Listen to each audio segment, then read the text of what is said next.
one of the hardest things to do as a born-again believer is to not defend yourself. If Jesus was reviled, if he was persecuted, if he was criticized, if he was called a demon who cast out demons, Scripture says that we will follow suit. If they persecuted him, they will persecute us. And I'm not necessarily talking about real persecution. It's not life or death. But maybe you can identify with, maybe you really can identify with what's going on in my life right now. There's some accusations, there's some criticisms, there's some gossip and slander that's really been following me for several years now. And people judge you based upon your past. It doesn't always make sense. It's definitely not the Lord. But you can't control what they say about you. In fact, you can't control anything that they do or say.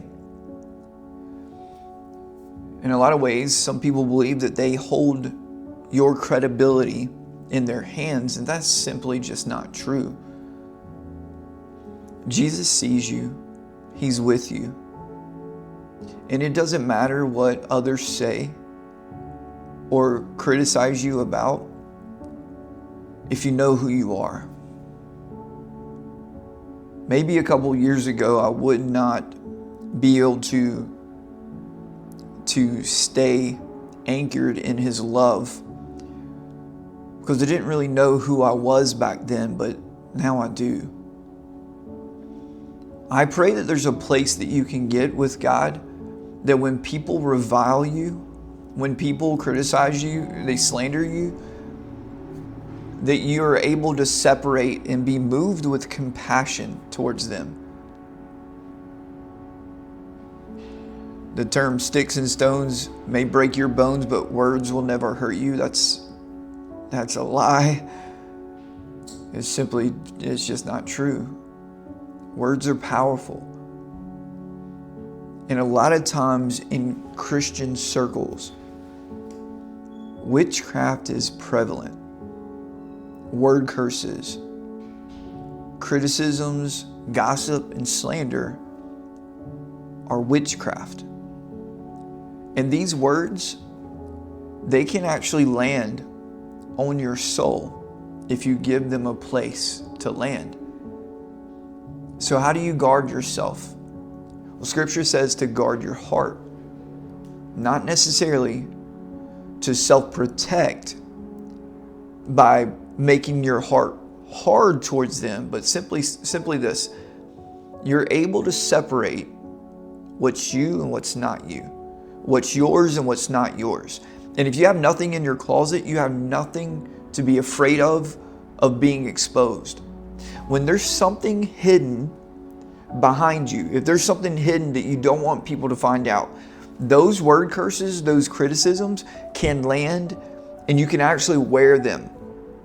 And it might not be their accusations that are accurate. It can be that the guilt, shame, and condemnation that you're carrying from secret sin can actually be weighed down by those words.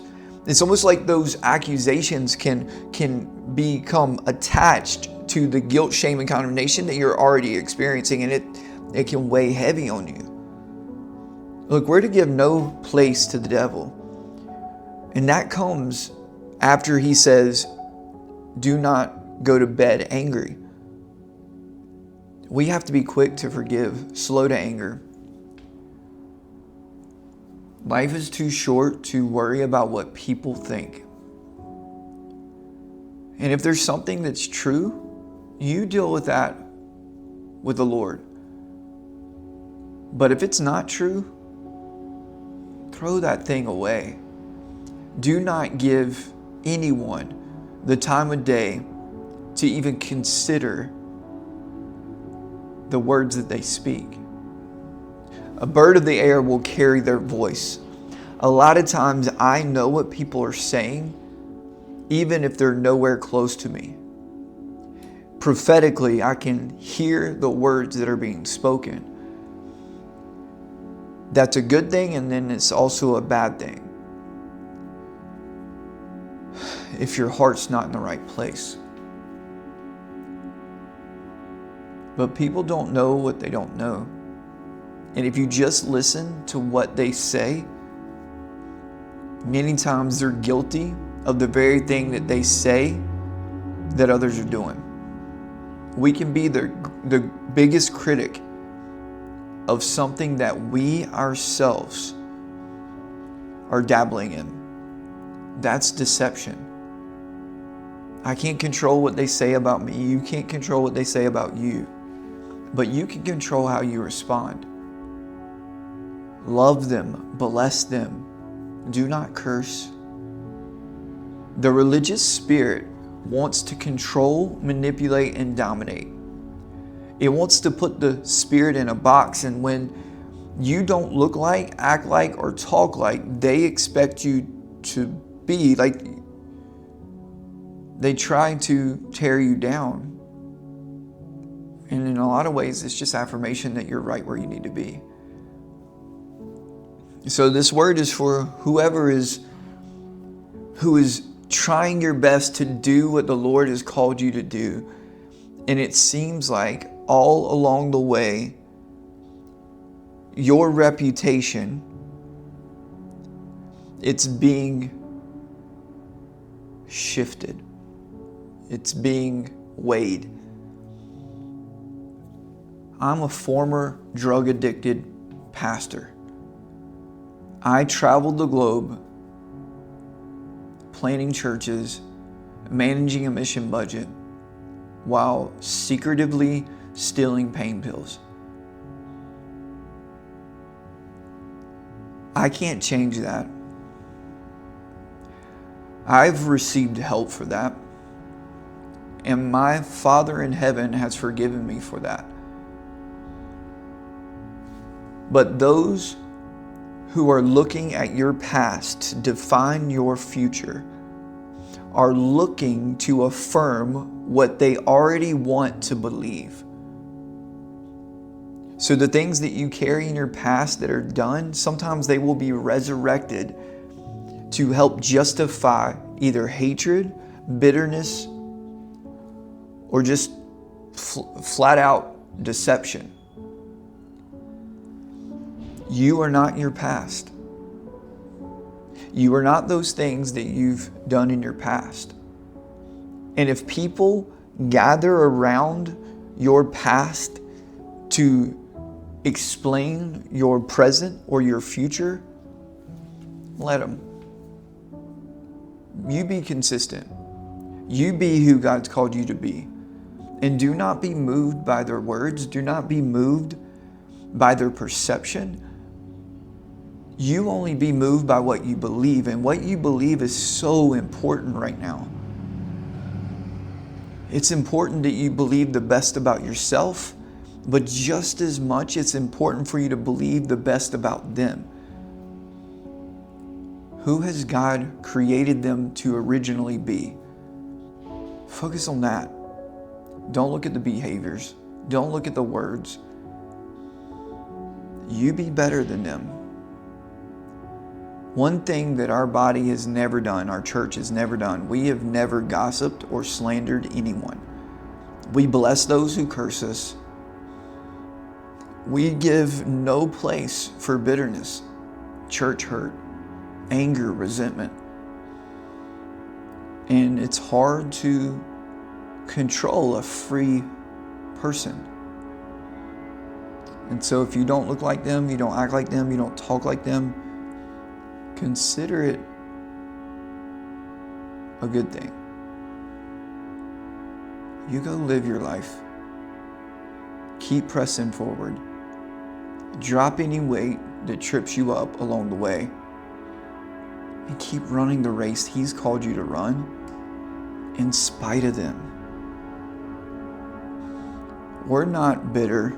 We're not angry. We're not resentful. We're healthy. And that's the best place to be.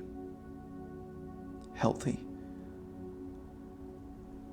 You see, when people don't deal with their own issues, they distract themselves with others. It's hard for them to conceptualize how you can do the things that you do.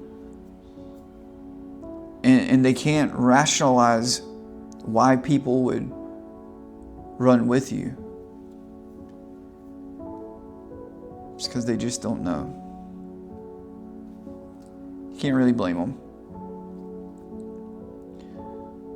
But bless those who curse you. Love them in spite of them. Why? It's what Jesus would do.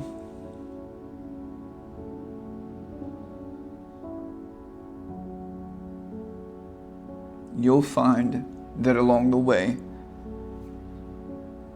that they just don't know what they don't know. And the sad part is they might not really want to know, because it's easier to believe a lie than to humbly accept the truth that could shake a reality that has been built upon a house of cards. When one card is pulled, the whole house crumbles. It's like building a house on sand. And when it's built on sand, when wind blows or a storm comes or winds beat against the house, it's gonna fall. But let your house be built on the rock, the solid rock of Jesus. And let your fruit speak louder than your words. Let them see the fruit on your tree. Let them pick your fruit. You don't have to sell it.